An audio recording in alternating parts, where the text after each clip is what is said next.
So this is my generator, and I've been having a few issues with it, but also trying to do some maintenance. But one of the issues I ended up having was this is a 10-horse Tecumseh engine, and ended up having a problem where the pull start, you could pull it and it would just spin.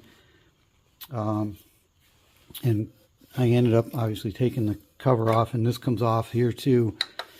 And it's got, you can see it's got these little tabs right here that when you pull the rope, they pop out and they engage in this cup here to drive the flywheel around when you pull it.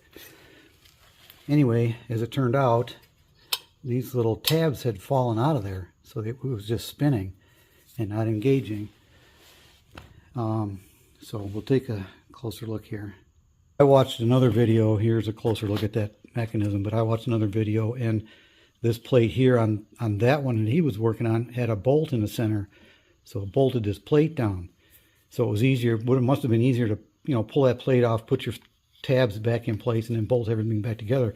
But this one here has just kind of got a flared bushing in there that holds this all into place, holds it all in place. So I had to figure out a way to get those tabs, these little fingers, back in place.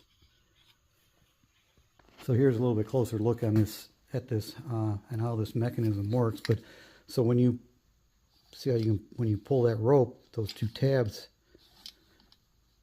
are forced out, and then they're pushed back down by, you can see the spring down in there. This little tab right there pushes against that, and then the spring is also, this finger here sits on top of that spring down inside of a little pocket, and it kind of forces it against this plate. So it was really tricky to get that back in there, but I was able to put a screwdriver in between here and just wedge this up a little bit to create some space, so I could then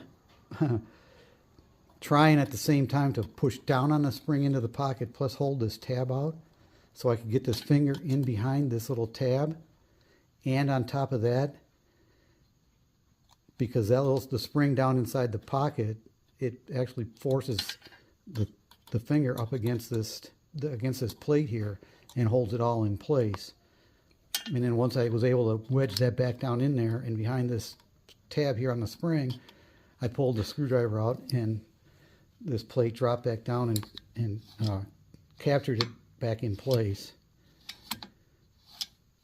So it was a bit tricky to do, and I don't know, maybe somebody else has done it, maybe there's a better way, but hopefully I won't have to do it again, but we'll see.